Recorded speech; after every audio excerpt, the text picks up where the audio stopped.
Hello, everyone. Welcome back to the Yoga Energy with Katie podcast. I'm so glad that you're here today.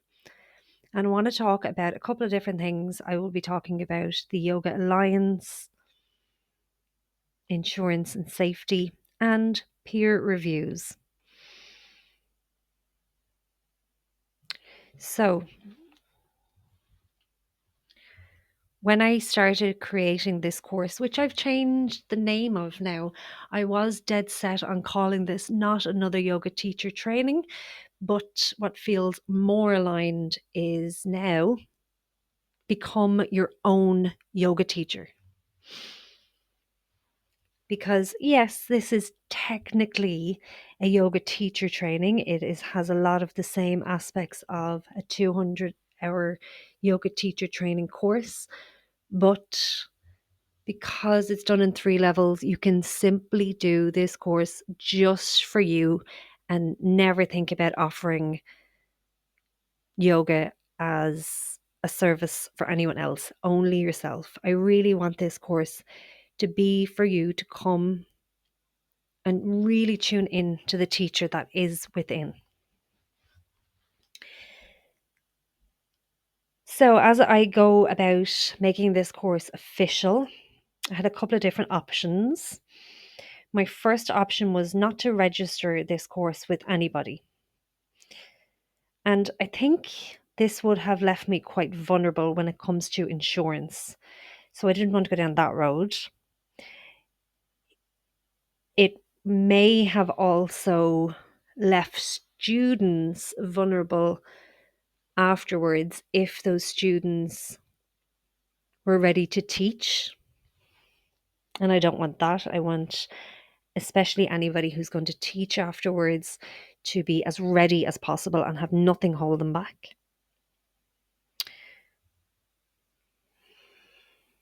My second option was to go with another yoga registry like Yoga Professionals. But honestly, because I'm doing this on my own, and I don't plan on having like 20 plus students numerous times per year, it's not really feasible financially to register with someone like them. And for the difference in price, it doesn't feel like there are much more benefits.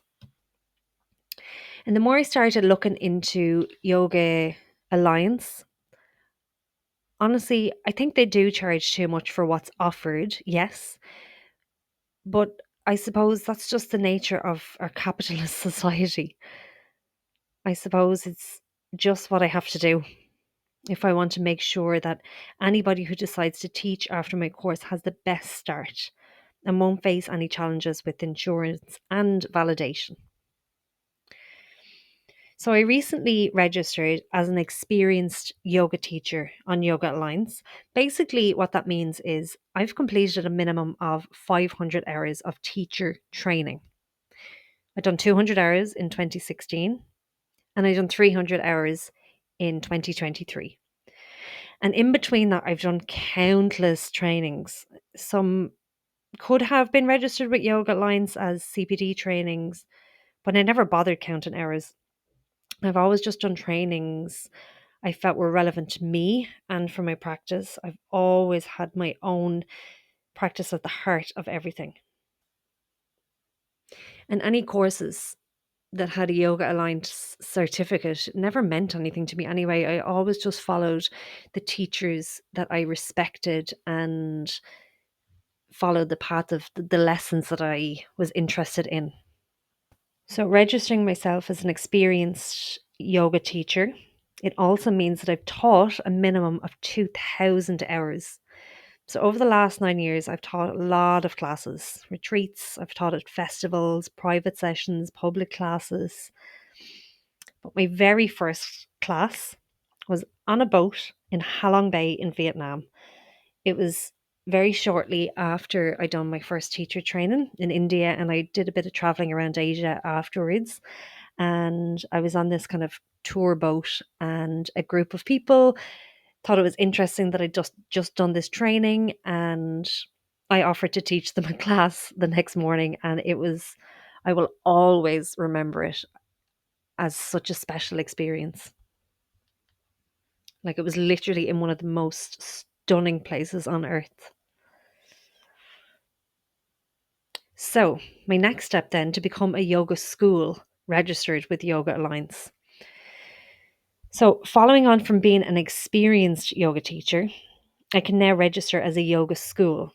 And when I become a yoga school, I can officially certify people to become yoga teachers.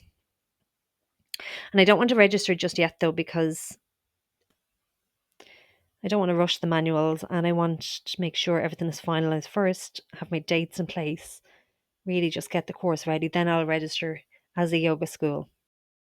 Certificates issued to students who have done the full 3 levels will have the Yoga Alliance stamp, which means that you can then go on and register with Yoga Alliance if you want. But this is something we'll talk about on the course as well anyway, on level 3, when we go into the professional aspects of being a teacher. So while I do think it's good for a school to be registered with Yoga Alliance, I've never seen any benefit as a teacher personally.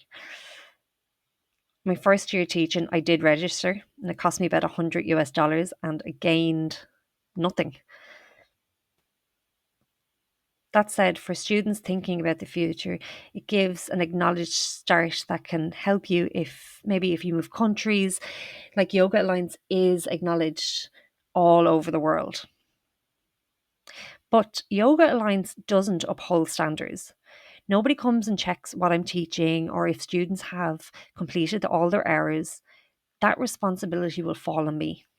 And I also hope that students will feel able to question and challenge me on all those things as well. So, my current insurance provider, that covers me for teaching yoga and my Reiki practice as well, I asked them about covering me as a yoga school. And they actually hadn't done this before. So they asked how would I do it?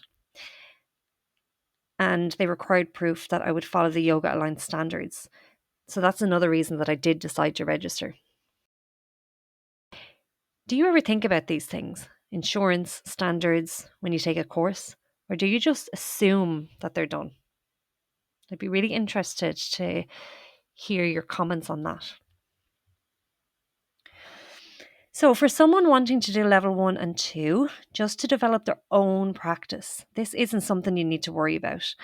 But if you want to teach later, it is relevant. I feel like I'm giving students the same start that I had, with opportunities that are acknowledged worldwide. The 200-hour certificate is the standard for teacher training globally. And if you did this course and moved to Japan or Australia, people would recognize it. So, as I told you before, the course is in 3 levels: level 1, 2, and 3. Level 1 is an introduction to truly become a yoga student, to deepen your studentship. We'll cover the history of yoga, the different paths of yoga, hatha yoga and the different schools and styles. We'll look at mantra practice and basic anatomy, really learning your own body. We'll also look at the breath and the nervous system, and we'll have an introduction to the Yoga Sutras. I'm also really excited to look at sequencing and using props and modifications and alignment. I really want to include basic anatomy for beginners so that when you're practicing yourself or attending a class, you don't need to put your power in someone else's hands. You can start to understand your own body and what you need from your own yoga practices. So I'd love to know from you, what would you like to see on this course? What would you like to learn more about? Are you looking to commit to a personal practice or learn more about yourself?